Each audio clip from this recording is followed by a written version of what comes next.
महाराज के खिलाफ अगर कुछ भी मस्ती तुम लोगों ने किसने भी की तो तुम्हारे मस्जिदों के अंदर आके चुन चुन के मारेंगे, इतना ध्यान में रखो। छोटे बुल्ली के बच्चे, आप हिंदुओं के गब्बर नहीं, हिंदुओं के गोबर हो। गोबर भी बहुत बड़ी बात है, आप गू तो हो। जब वो बोल रहे थे तो मैं देख रहा था कि उनसे बड़ा माइक था, उनके पैजामे से बड़ी उनकी जबान चल रही थी। नमस्कार, मैं हाजी अराफत शेख, भारतीय जनता पार्टी का एक पदाधिकारी।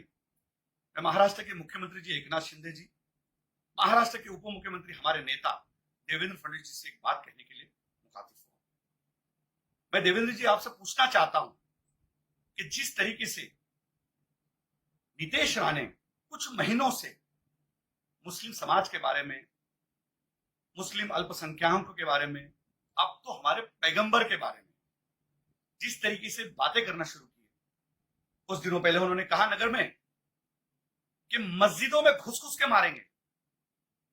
अभी हम मस्जिदों में जब जाते हैं तो लोग हमारी तरफ देखते हैं कि हाजी अराफत शेख आ रहा है, भारतीय जनता पार्टी का एक पदाधिकारी आ रहा है, इसके पीछे नीतीश राणे तो नहीं आ रहा है। हमारे पास जवाब नहीं है।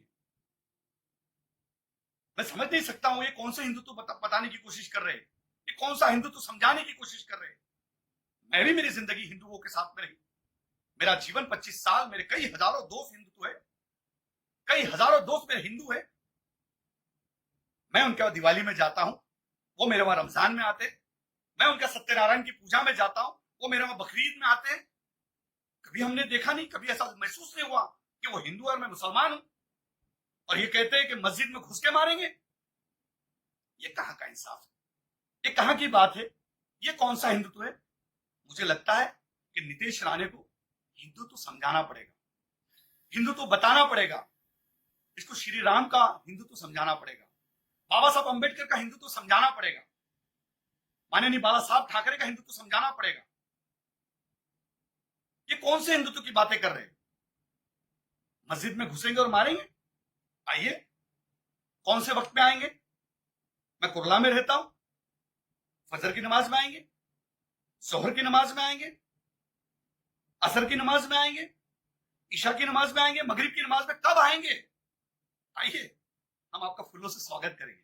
आइए, हम आपको बताएंगे मुसलमान क्या होता है, मुसलमानों की तरबियत क्या होती है। कभी कोई मुसलमान मौलाना ने श्री राम के बारे में नहीं कहा कि राम जी की उम्र क्या थी और सीता जी की उम्र क्या थी, कब उनकी शादी हुई थी। ऐसा कभी किसी मुसलमान मौलाना ने कहा, क्योंकि हमारे धर्म ने कभी नहीं सिखाया किसी के भगवान का अपमान करो, किसी धर्म का अपमान करो। ये कौन सा हिंदुत्व की बातें कर रहे, किस तरीके की बातें कर रहे। जब वो बोल रहे थे तो मैं देख रहा था कि उनसे बड़ा माइक था, उनके पैजामे से बड़ी उनकी जबान चल रही थी। छोटे बुल्ली के बच्चे, आपको समझना पड़ेगा, बटले डेनी, आपकी बकरी ऐसी आवाज, और आप कहते हैं कि मैं हिंदुओं का गब्बर हूं। आप हिंदुओं के गब्बर नहीं, हिंदुओं के गोबर हो। गोबर भी बहुत बड़ी बात है, आप गू तो हो। आप गोबर नहीं, गू हो। जिस तरीके की भाषा आप कर रहे हो, अगर गोबर भी बने होते तो अच्छा लगता कि कहीं तो कहीं आंगन में लिपने के काम में आते, लेकिन आप गू हो। आपकी बातें, आपकी जबान, आप जो जिस तरीके से बात कर रहे, तो आप गू जैसी बातें कर रहे।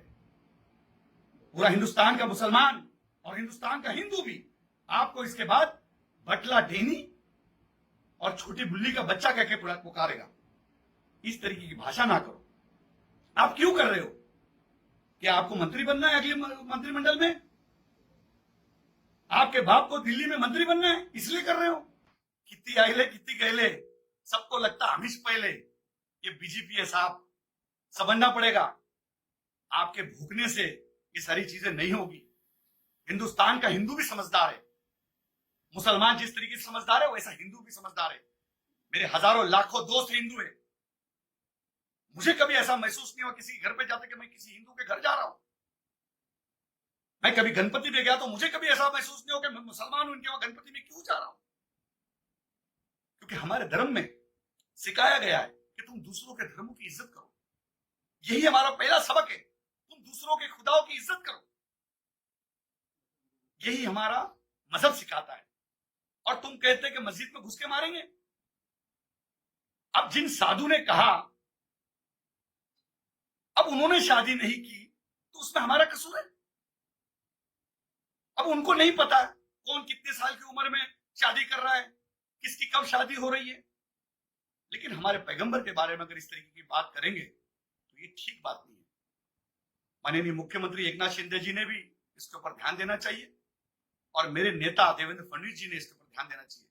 देवेंद्र जी, आपको पूरा हिंदुस्तान के लोग हर कोई पसंद करता है। आप महाराष्ट्र की शान हो, हमारा आदर हो, रिस्पेक्ट हो, आपको लोग चाहते। आप जब कोरोना में बीमार हुए थे, कई मुसलमानों ने आपके लिए दुआ की, दरगाह पे चादर पेश की, हाजी अली पे दुआएं की गई कि देवेंद्र जी जल्दी ठीक हो जाए। और ऐसे लोग अपनी पार्टी का नाम खराब करते हैं। ऐसे लोगों को चुप बिठाइए, इसके आगे समझाइए। हम मस्जिदों में जा नहीं सक रहे कि लोग हमारी तरफ गलत तरीके से देख रहे कि देखो ये बीजेपी वाला आया और इसके पीछे बीजेपी वाला कोई कहता है कि मस्जिदों में मारेंगे। हम मुसलमानों ने, पूरे हिंदुस्तान के अल्पसंख्यक समाज के मुसलमानों ने क्या करना चाहिए? ये क्या साबित करना चाह रहे?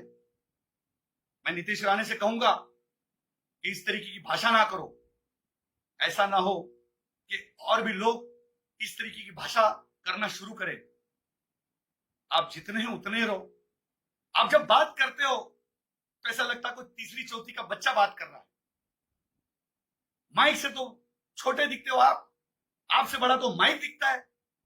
इसलिए मैं कहता हूं आप छोटी बुल्ली के बच्चे हो और ज्यादा ना बोले, अच्छी बात नहीं है। ये मैं जितनी सारी बातें रखा हूं एक मुंबई के एक तहजीब वाले अंदाज में रखा हूं। मैं जिस तरीके से हूं, जिस तरीके से मेरी भूमिका है, जिस तरीके से मेरे आंदोलन है, जिस तरीके से मेरा पॉलिटिकल करियर है, अगर मैं उस भाषा में आ गया तो आप कभी भी कोई स्टेज पे बोल नहीं पाओगे। मैं 30 लाख खाटी समाज का अध्यक्ष हूं, ऑल इंडिया सूफी बोर्ड का अध्यक्ष हूं। हजारों पीर मेरे साथ में, लाखों मुसलमानों की दुआ है। अगर इस तरीके की आप भाषा करते रहेंगे तो बहुत सारी बातें हमको भी करना पड़ेगी। आपकी शुरुआत कहां से हुई, आपके पिताजी की शुरुआत कहां से हुई, ये सब बोलने मत लगाओ। इसीलिए मैं कहता हूं कि इसके बाद बस, अब इसके बाद नहीं बोलना। एक भी वर्ड हमारे पैगंबर की गुस्ताखी हम नहीं सहेंगे। मैं इस पार्टी में रह के काम कर रहा हूं, हजारों लोगों को जोड़ रहा हूं, हजारों लोग मेरे साथ मुसलमान जुड़े हुए, और उनका जवाब मेरे पास अगर इस तरीके का होगा तो ये बात ठीक नहीं होगी। उसके बाद पैगंबर की शान में जरा भी गुस्ताखी नहीं चलेगी। ये मैं आपको सामने से बताने आया हूं। आप कहते हैं मैं गब्बर हूं, गब्बर हूं। आप गब्बर नहीं, गोबर हो। और गोबर ने गोबर जैसा रहना चाहिए।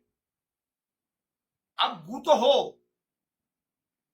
पर गाय का गू बन जाओ भाई। कुत्ते का गू क्यों बन रहे हो और बदबू फैला रहे हो? ये सब ना करो। मैं एक पार्टी का एक पदाधिकारी नाते आपको समझाने की कोशिश कर रहा हूं।